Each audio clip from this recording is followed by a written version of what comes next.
நண்பர்களே, Sinharaja police academy Kovilpatti. இன்னைக்கு ஒரு சின்ன கதை தான் நம்ம பார்க்க போகிறோம். இந்த வீடியோ ஸ்கிப் பண்ணாமல் முழுசாக பாருங்கள். ஒரு பறவைக்கும் ஒரு எறும்புக்கும் ஒரு போட்டி நடக்குது. அது என்ன அப்படின்னு பார்த்தீங்கன்னா, முதல்ல யார் மலை உச்சியை போய் அடைகிறா அப்படிங்கிறது தான் அந்த போட்டி. பறவை என்ன செய்யுதுன்னா, வேகமாக பறந்து போய் மலை உச்சிக்கு போயிடுது.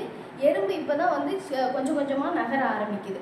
அப்போ மேலே போன உடனே அந்த பறவை என்ன சொல்லிச்சான், நான் தான் ஃபஸ்ட்டே வந்துட்டேன், நீ தோத்துட்ட அப்படிங்கிற மாதிரி அந்த எறும்பை பார்த்து ஏளனமாக பேசிச்சான். அப்போ இந்த எறும்பு என்ன செய்யுது அப்படின்னா, அதை கண்டுக்கிடாமல் அப்படியே விட்டுது. சரிங்களா?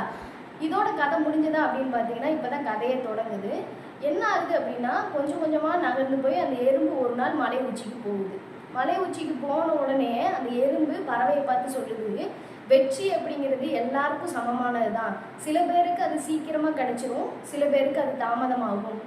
கடின உழைப்பும் விடாமுயற்சி இருந்தால் எல்லாருமே வெற்றி அடையலாம் அப்படின்ட்டு அந்த எறும்பு சொன்னதான்.